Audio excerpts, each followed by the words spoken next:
everyone? You're tuning in to Athletes Unplugged. I'm your host, Quill Jackson. We have a very special guest tuning in. He's a really good friend of mine, 14-year NFL veteran. He was drafted 6th overall to the San Francisco 49ers. He's a philanthropist. He's a business owner. He is currently working as an actor. Please welcome in my good friend, Vernon Davis. Let me give you a round of applause. So Vernon, what's going on, man? How you doing, man? How's things been? I know this pandemic hit everyone in different ways last year. How have you been able to maintain your schedule and post-career? Yeah, it's been good. And, despite the pandemic, I know the pandemic has messed up a lot of things for a lot of people, but I've been using the time to really make sure that I can get better during this time, from cooking, to kids, to just opening up and doing things that I've never done, from gardening, getting in the garden, planting things with the kids. Yeah, and even pursuing different things that I've been interested in, like acting and So it's been good. No, it's funny you mentioned gardening, because I feel like I have a green thumb because I spend a lot of time in the backyard planting and watering and buying different things to keep the plants going. But let's switch gears for a second. I want to talk about, I know you've talked endlessly about, you've done other interviews, you've had, different programs talk about your upbringing.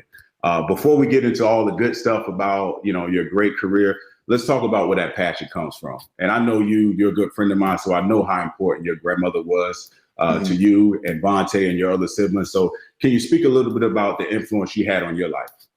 Yeah, my grandmother was a huge influence in my life. She was everything, man. As a kid, you're always searching for that hero. She was our rock. We emulated her in so many ways. She always had great wisdom for us. And key to anyone having success, especially at an early age, is being able to listen. Listening is important. I used to tell my siblings that all the time. If you listen, you'll always be successful. So make sure that you pay attention. And it goes back to being obedient and doing everything that our parents asked. And that's one thing Vontae and I did. And to this day, my grandmother's always sharing wisdom and always giving us advice on different things that we may go through or things that we haven't seen yet. So I make sure that I'm there paying attention to her, because I know that she's going to continue to inspire me in so many different ways. Yeah, that's awesome, because we have a lot of similarities, a lot of commonalities when it comes to grandparents. My grandparents were a huge influence in my upbringing. I remember my grandfather, because he was a cook. My grandmother, she took care of the kids. She was a disciplinarian, but my grandfather did all the cooking, the nurturing. It was like a reverse role type of situation. But I remember my grandfather planting the seed in my head that I could go to college, that I was smart, that I was all these different things. So I definitely know what it is to have that great influence, especially coming from your grandparents. So let's talk about, I'm gonna jump back and forth here, but just try to stay with me. So let's talk about the football aspect, right? Like obviously you went to Dunbar High School. You're from the Washington, D.C. area. I live here currently. Let's talk about how, when did football become introduced to you, and when did you take it seriously? Because I know it, when I met you in college, you were this big 5-star recruit. And I know you, and I don't know, like, how did that begin? When did that fire underneath you realize that you could actually play the game of football at a very young age? And let's start with high school. High school. So I'm gonna say the fire came in 10th grade once I walked in, because I walked in I didn't play football much when I was younger because I was always afraid of the helmet. See, I didn't know that. Yeah, I've known you forever, and I did not know that. That's crazy. I didn't play at all. I played 1 year Pop Warner, and then I just shut it down, man, because like I said, I was afraid of the helmet. I guess I was a little claustrophobic as a kid. So wow. I picked back up in 8th grade, and then by 10th grade, I walked into my coach's office, and I said to him, hey, can I try out? He was like, what position do you want to play? I said, I want to play any. Wait, so they didn't seek you out walking down the hallways? Look, you were a big kid. You were like a grown man. They didn't pluck you as like, hey, you need to go play football. So go ahead, continue. I don't want to interrupt. Go ahead. No, they didn't. They I actually walked in. I remember I went to school to play basketball, but then I saw that they already had their starting five and this and that. And I learned at a very, very early age, if you're if you're not making noise at a young age, then your chances of having success is going to be slim to none. So I walked into Coach Jeffrey's office and I said, hey, can I play? I want to try out. He said, what position? I said, anything that has to do with making touchdowns. They put me at tight end, and I went out there. Josh Cribbs was out there, Daryl Dowry, and I was just running. Okay. Wow, that's amazing. I did not know that. I did not know you started playing in high school and that you had a cup of tea of playing when you were youth. So that's amazing. I didn't know that, and I feel like I've known you for years. So so now you're in high school. I'm sure you have a great career because you're this 5-star athlete. You have a choice. Correct me if I'm wrong. Didn't you play in the Army All-American game? Yeah, I did. Yep. Okay, so for the people that don't know about this game is for the top of the top, the cream of the crop. So you could have gone anywhere in the world to go play football. Why choose Maryland? I wanted to go to Maryland because I was able to stay close to the ones that I loved. My grandmother, my siblings, my girlfriend at the time. And it was just easy for me to be able to get back home and spend time with those. Yeah. So for me, it was almost the complete opposite because I grew up in a small community, which I do love, nothing against that, but I had never been on an airplane. So when I started making these trips, I went to Maryland, I visited NC State, I visited LSU. I was like, man, this could be the life outside of what I know. So when I got to Maryland, Locks, shout out to Mike Locks, head coach at University of Maryland right now. He sold me on the fact that if you can be successful in this area, this metropolitan area, like the DMV, the DC, Maryland, Virginia area, that, when you're done playing, if the NFL isn't in your cards, this is a place where you can reside and make a living. So I was intrigued by that. Obviously, all the other stuff, the football stuff, E.J. Henderson was here and all that good stuff. So I had a chance to play underneath him. But I remember I don't know if you remember this. So when you get to Maryland, right, there was shout out to Deej, Dwight Goat, head strength coach at Penn State. Do you remember the first day we did, it was like max day and we were benching. And I don't know if you remember this, but I remember watching your ass. You come in, you're swole, and you didn't know how much you bench press. Am I right or no? No, I didn't. No. Okay, stop right there. So you did. So they put 185 on there, so you warming up. I'm like, man, this dude throwing 85 up like it's 100 pounds. So you go through 185, 225, 275, 295, 315. Bro, you threw 315 up like it was a warm-up set. All the way up to like, what'd you get, to 425? Did you get to 420?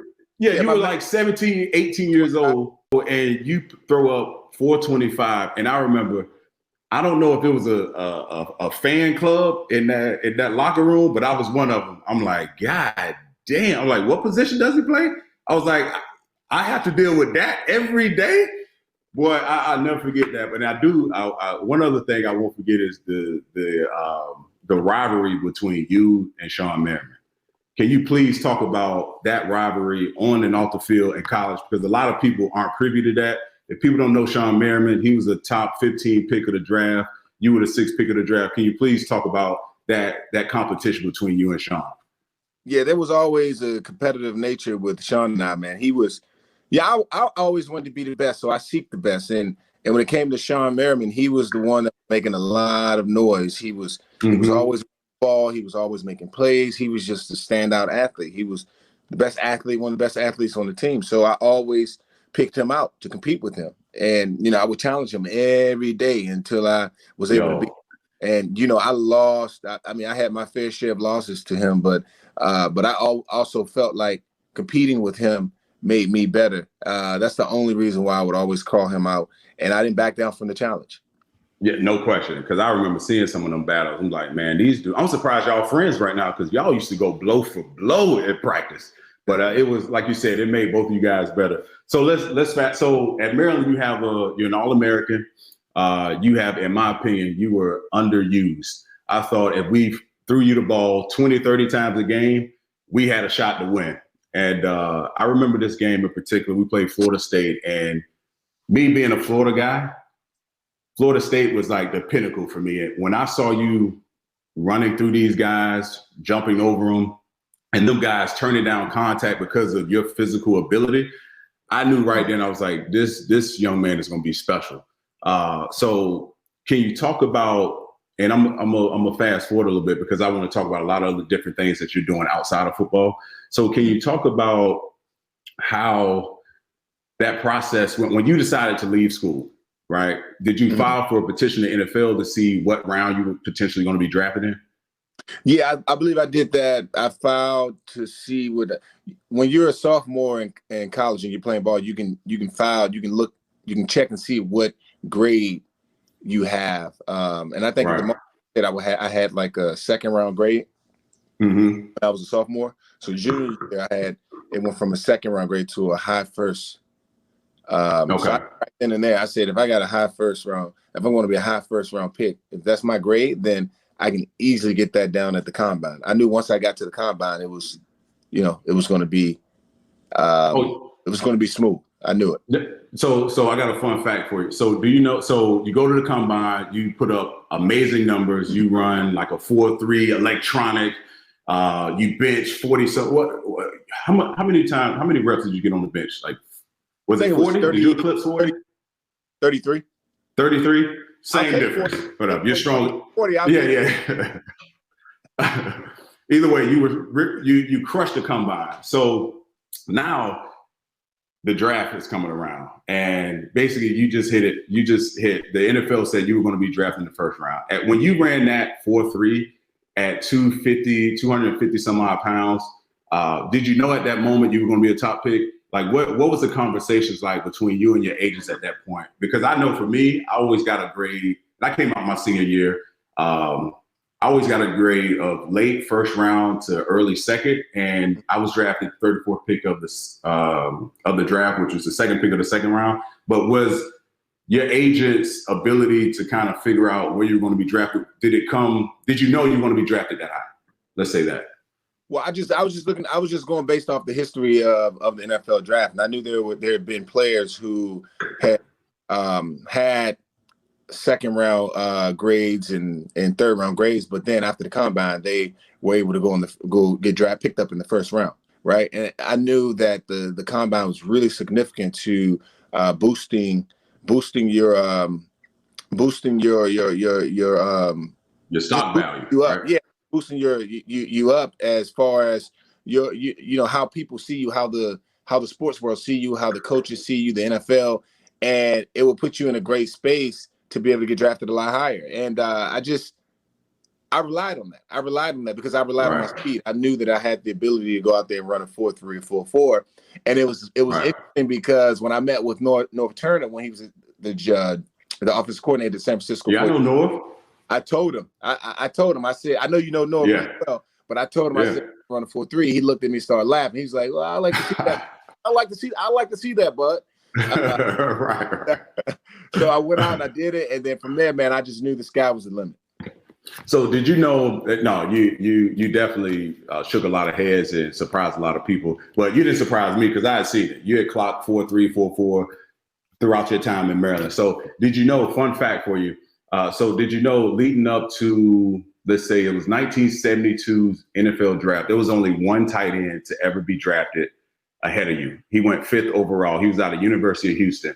Up until this past draft, Kyle Pitts from University of Florida, he ended up being drafted 4th. So you had a great career in the National Football League, and to be drafted 6th overall as a tight end is a great feat. Only 2 other guys have been drafted higher than you in the history of the National Football League. So kudos to you, man. You've had a great career. So you get drafted. You're in San Fran. And obviously you had some moments in San Fran, some legendary moments that everyone talks about. The first one I want to talk about is the catch 3. Some dubbed it the catch 3. Clearly, the catch 3, if you're fans of the 49ers, you understand Joe Montana, Dwight Clark was number 1.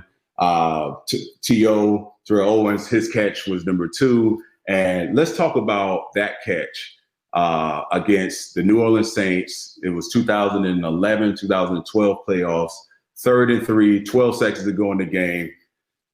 do you remember that play? Because I remember where I was, and I was just as happy as you were when you caught that ball. Do you remember what was going in? What was happening in the huddle? Did you know? Were you the first read? What was going through your mind before that play happened? And what actually did you know you were primed to make a big play during that time? You know what? During that time, I knew how much. I started to think about all the things that we went through as a team, and from the start, from me getting drafted to San Francisco, I started even thinking about college days. And to me, that was the work, that was the preparation that I had put in to get to that moment, right? And I knew how bad my teammates wanted, so I knew it was gonna fall on my back. We had put that play in practice. And I had a feeling it was going to be called. And when it was called, I just kept saying to myself, I said, you only get one shot. You only get one shot. It was like that Eminem song just ringing in my mind. It was just going off in my mind over and over and over. And as a kid, it's you always want to make that game-winning shot. It's nothing like that game-winning shot when everybody, you make the shot and everybody's jumping on your back, lifting you up. And that's what happened. It was a great moment for the San Francisco 49ers, for that team, for myself.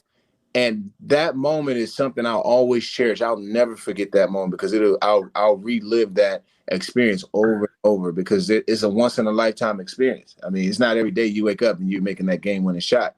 And to me, that was that game winning shot.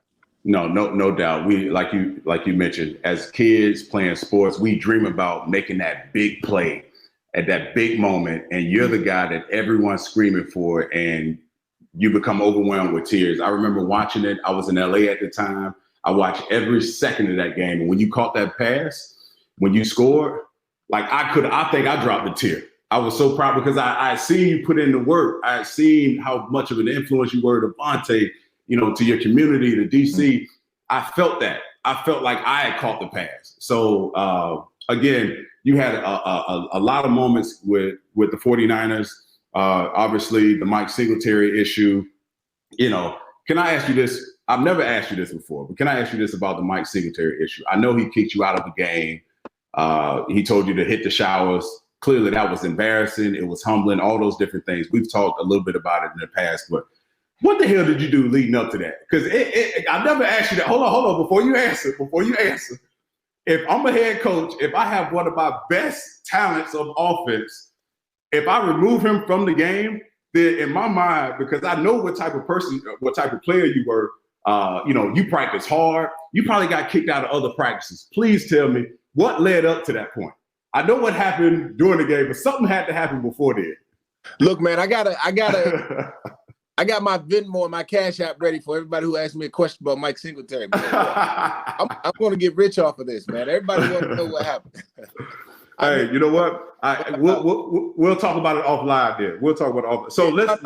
It was I was one of those guys that was just trying to figure it out, trying to find my way. And when I got in the league, I was excited, and I thought at the time everyone was doing these dances. They were spiking the ball. They would point to their back name. It was just a lot of that stuff. Randy Moss used to point to the back of his jersey and all that. So it's just like, to me, I emulated those guys, and I wanted to be like those guys. Sure. So I was all about me. I thought it was all about me, and I was getting penalized. And when you get penalized, you're hurting your team, right? And Coach Singletary was a no-nonsense guy. He was old school.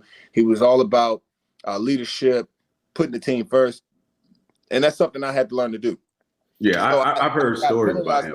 I hit one of the players. We're playing the Rams, and I hit him under the chin strap, and I got a penalty. So I walk over to the bench. Coach Singletary looked at me. He said, "Go take a shower." So I said, I looked at him. I'm like, real, Coach? I said, you gonna send me to the locker room for real? This what we doing? That's wild. So then, I walked out. I just went on ahead because I looked in his eyes, man. I said, that man, if I say no, this man gonna be ready to fight me. So yeah. And that was it. The rest was history. You know what I mean? So it was definitely anyone being in that position, it's a humbling position, and no one wants to keep talking about it. But let's transition to the things you've done off the field. One thing I want to highlight about you is you've been a guy that's been able to amass a ton of success, right? You're a Super Bowl champion. You're been to the Pro Bowl. You've been a part of some great moments with the San Francisco 49ers. And now let's switch gears and talk about off the field. I know you have a Vernon Davis Foundation, the Read 85 Foundation. I read an article last year that you did. You've given over 500 books to children in the Washington, D.C. area, and you've reached over 3,000 of those kids. So shout outs to you, because you've done a remarkable job of giving. And my question to you when it comes to giving and being a part of the community, because if you live in DC, you know all about you. If you live in DC, they know March 12th. You know what March 12th is, right? Every year. March. Day? Yes, Vernon Davis Day.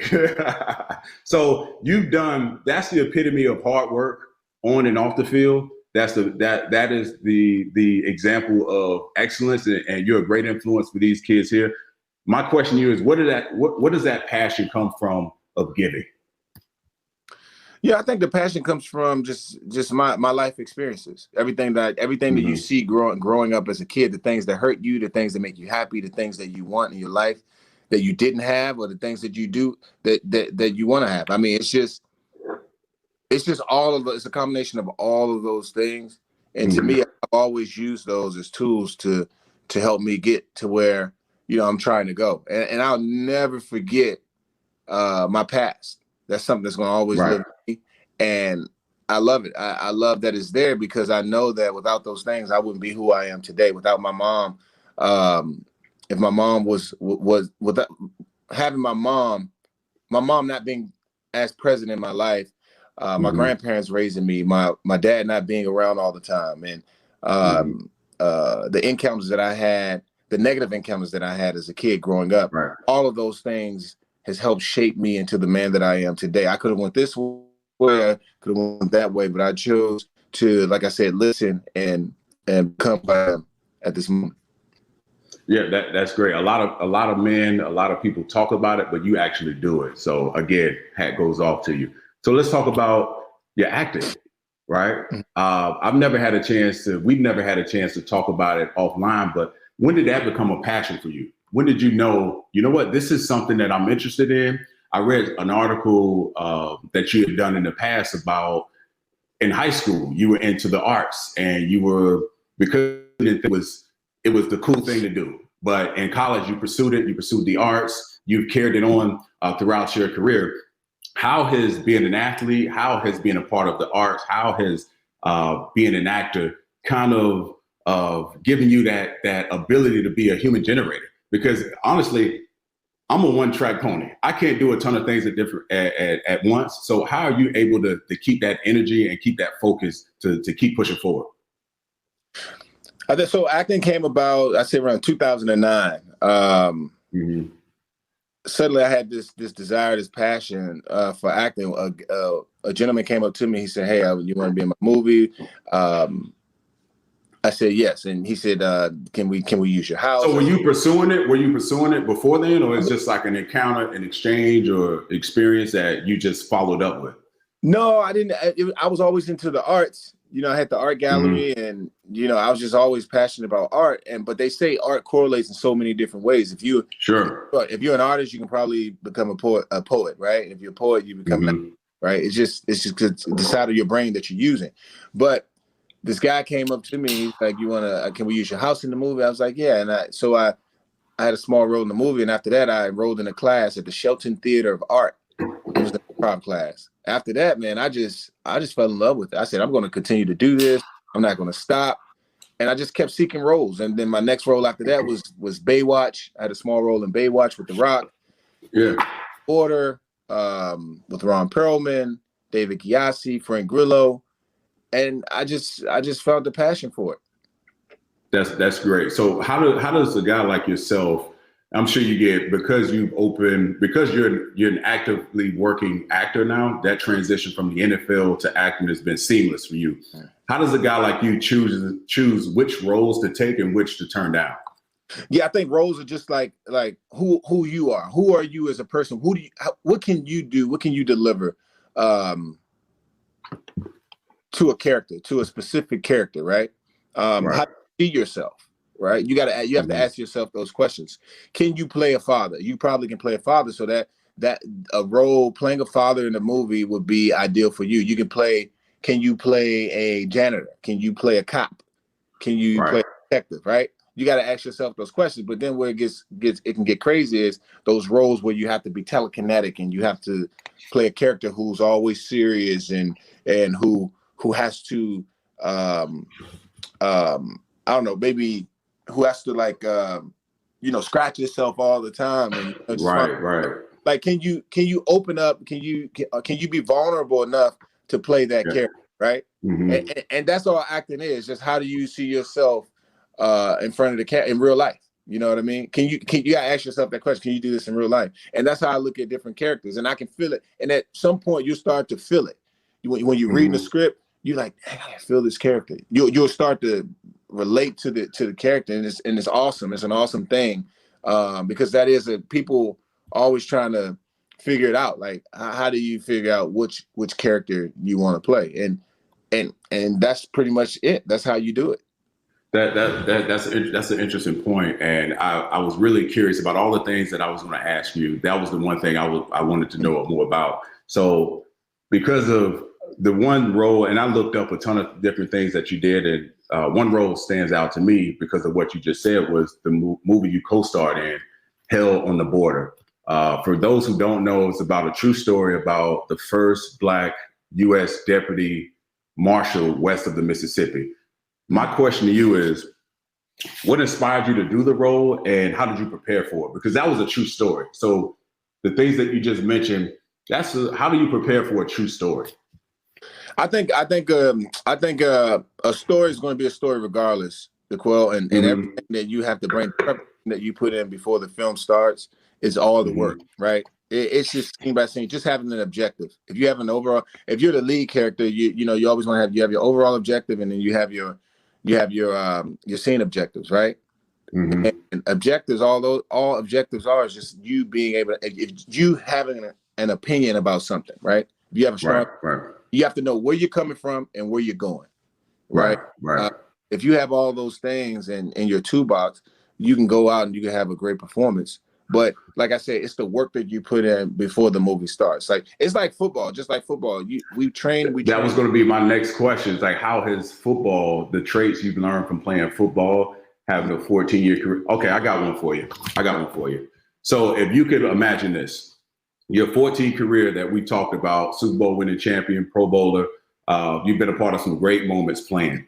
If you were to match up the next 14 years of your career acting, which would Vernon Davis be more proud of? The 14-year career acting or the 14-year career in the NFL?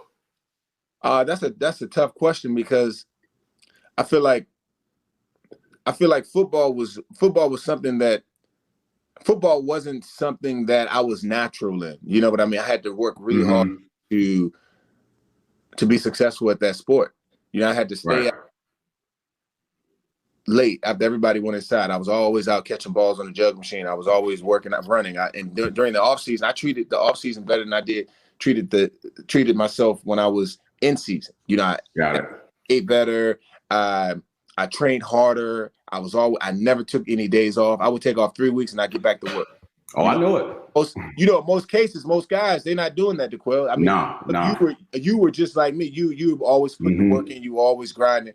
But most athletes, they're taking off, they're traveling. But me, I never took off. I was always working, and that's how I treat everything else that I do. When it comes to acting, like I'm taking acting classes 2-3 times. I'm working with my acting coach 2-3 times.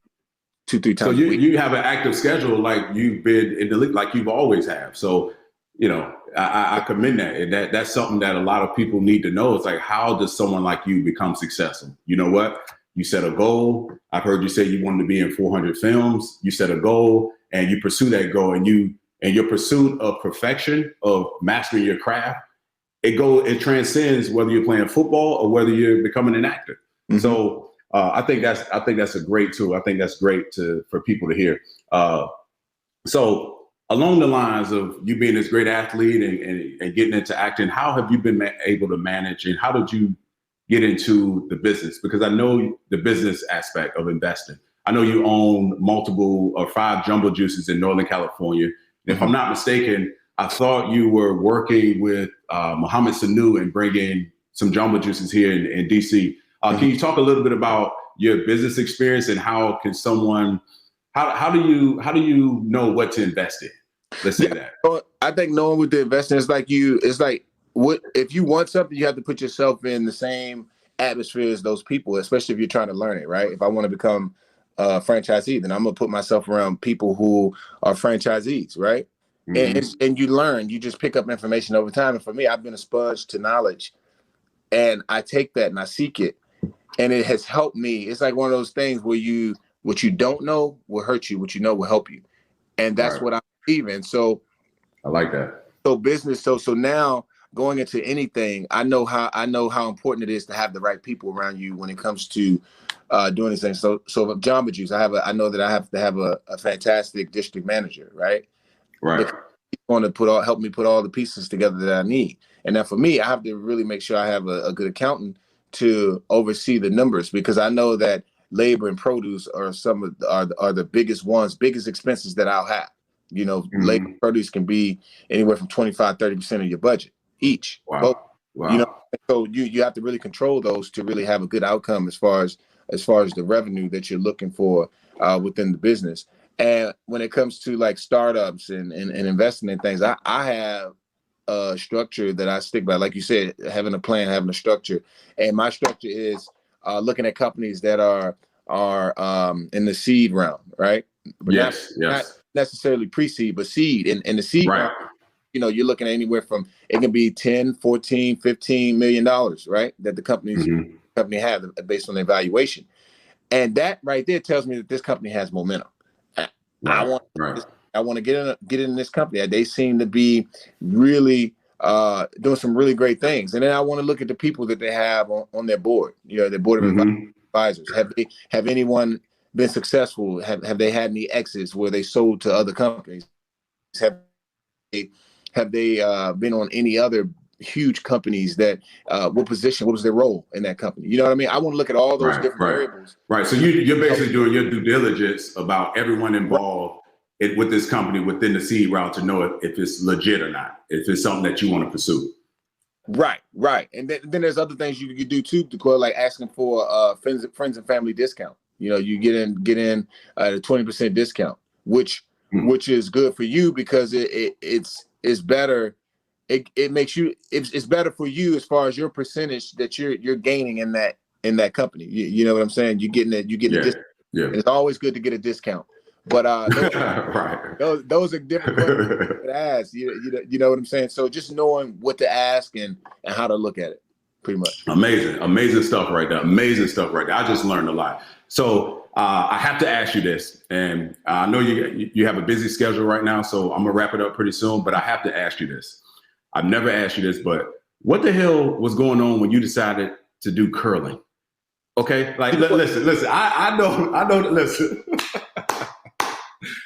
Listen, DC, there's lacrosse, there's football, basketball, all these different things, but curling, I respect everything you do, but curling was funny to me. I'm like, this dude is really curling. And I saw a video of you like gliding on the ice. I'm like, this dude has really good form. What went into that and how did you get involved with it? Hey man, when I was in the locker room back in when I was playing for the 49ers, one of the beat writers came to me and said, "Hey, you want to try the sport?" You're not afraid to do anything, are you? Nah, man, I take chances. I take chances, man. I've always taken chances even as a kid. But I tried it, Quill, and I went out and I was like, man, this is actually pretty cool. So the U.S. curling team heard about it, and that's when they were about they're about to go to Vancouver for to compete. Yeah, you were honorary captain in like 2010 and like 2014, right? That's when they made me the honorary captain. So since then, man, I've been with them. You know, every Olympics, the last 3 Olympics I've been to with them, and the very last one, which was in not Sochi, which was in Pyeongchang, they actually won a gold medal. Really? Yeah. You know what? I remember that because the only reason I followed curling that year is because of you. I'm like, well, I gotta pay attention to whatever he's doing because whatever you touch turns into gold. I'm like, I gotta follow my guy.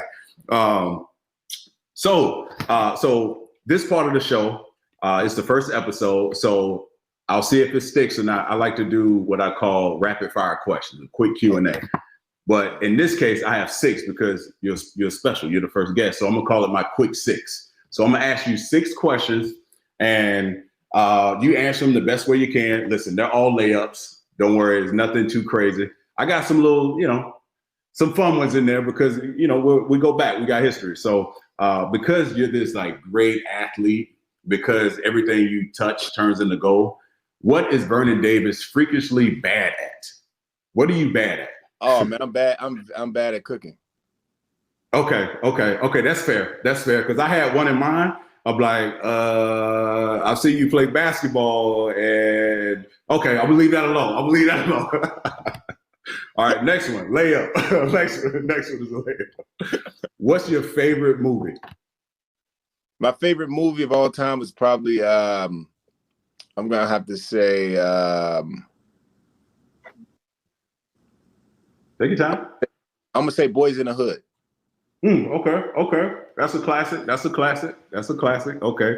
Because you're from the Washington, D.C. area, and we have some history with this, and you'll realize it when I say the question. I'm not gonna set it up. R&B, hip hop, or go-go music. Go-go. I knew it.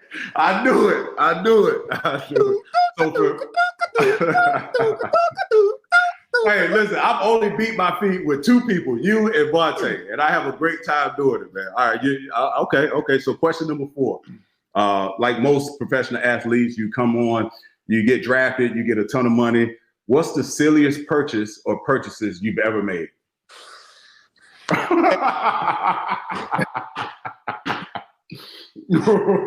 Man, I bought an Escalade and put Lamborghini doors on it. What? How did they manage to do that? Listen, if you got the money to do it, they do it. All right, I appreciate that. I won't tell you what my purchase is, but that's a topic for another discussion. All right, you're doing great. Question number 5. If you've ever known Vernon, if you were to Google him right now, you're going to see him suited and booted. He's always got a Taylor suit on. So my question to you, the 5th question is: Taylor suits or athleisure wear? Oh man, I'm going with the Taylor suit all day. Oh, I already know it. But no, stay suited and booted. Hey, listen, as long as I've known you, I've either seen you in athleisure wear when we were working out, or like right now, you got some production going on. We're not going to talk about it, but if you're out, you step out in public, you're suited and booted. I need to get your Taylor's number too, by the way, when we get off of this. So question number 6. Okay, this is one that you may have to think about a little bit, but it's fun. It's all in good fun. Because of the pandemic and people had to restaurants were shut down, amusement parks were shut down. The world basically came to a pause. Question number 6. What are 3 things that you cannot live without? Oh man, 3 things I can't live. I'm gonna have to say 1, a chocolate brownie. I can't live. I can't live. Okay. Chocolate brownie, man. Wait, when do you eat chocolate brownies, bro? You're in the best shape of your life. Man, let me tell you, man. That's my biggest guilty pleasure, man. I can't. Okay, fair. That's fair. I can't live without my cell phone. Mm-hmm. I can't live without. Oh man. So you have number 1. You have chocolate brownie. You have your cell phone. Cell phone, and I'm one more thing. I can't live without my. That's a good question. I know you got to think about it a little bit. You know what I'm saying? I still can't answer the question for myself. I keep going back and forth. So I want to put you on. It probably. I can see your 3rd one being like health, because you're in such great shape. You work out during the pandemic. I followed you like we follow most of our good buddies. I saw you doing workouts with some of the teams from the media staff from the DC area. So I figured, did you answer it, or I don't want to put words in your mouth? So would health be a good one? A good 3rd option? Choice? You know what? I'm gonna have to say one thing I really enjoy doing. Like this can be a serious question, like, because people suffer through this, like amputation, having my feet amputated or something like that, where I couldn't run. You know what I'm saying? Mm-hmm. I'm thinking outside the box, because that could be something, right? I could live if something like that happened to me. I don't think I can live, because I have to run. Running for me is is everything, man. It like you said, it's a health. It has to do with my health. And it's easy for me. It's something that I've incorporated in my life that helps me to stay fit. You know what I'm saying? Got it. So if I had to ride a bike or something like that, I couldn't live. I couldn't live without my feet. Yeah, no, I feel. So I only got a couple more questions for you. Then I'm gonna let you go. I know you got a busy schedule. I have to ask this. Between you and Vontae, for the people out there that don't know, Vontae was the first round draft pick of the Miami Dolphins. It's very rare that you have two siblings go first round and actually have star-studded careers in the National Football League, or any sport for that matter. Mm-hmm. What was the sibling rivalry like in your household between you and Vontae? Because I'm a younger brother, and I envied everything my older brother did. I wanted to be just like him. How was that? How did you manage that competition in your level in your household between you and Vontae? You know what? Vontae and I never really had competition because I think because he's 4 years younger than me, Vontae Vontae didn't get good in football until he was in 11th grade. Got it. He didn't peak until 11th grade, but he always supported me, always looked, and he was always in awe, like watching us at university. Yeah, we never really had a competition. He was so much younger than me that we didn't even cross paths in that way. Yeah, that's interesting, but I'm sure Vontae will have a different take on that. I'm sure he was competing and you just didn't know, because younger brothers look up to big brothers. Because I remember it's not more so a competition story, but I remember my younger brother I was a long time ago. So my mother used to, in the summertime, school isn't in session, and my mother would tell us she would go to work from 8:30 to 4:30, and we had this basketball rim in our driveway. So all the neighborhood kids would come over. We would play basketball all day. That's how I developed that sweet jump shot. You seen it. I hit a few on you. But so one day my brother decided not to let me go outside. I'm like, wait, what? Wait, and my brother was very obedient. I was too, but I was more of a risk taker. And I never forget when this has nothing to do with competing. But I don't know why I thought of this, but one day he blocked the doorway, the front door, and try to not let me go outside. So, me being me, I grabbed a toy, I grabbed a weapon, and I threatened to hurt him. And my brother, again, he's 4 years older than I am. And I never forget when that day happened, the competition between him stopped because he did not want anything to do with me after that point. He was like, this little dude is crazy. Whatever he wants to do, I'm gonna let him do and get in trouble. But that's my little rant about my little life. But Vernon, I want to get you out of here. I really appreciate your time and your perspective. I love you as a brother, man. Keep doing what you're doing. You've been a great influence to myself and a lot of other people that's taken notice. So thank you again for being part of the first episode of Athletes Unplugged. Shout out to you, brother. I appreciate it. Appreciate you, DeQuell. Cheers, man.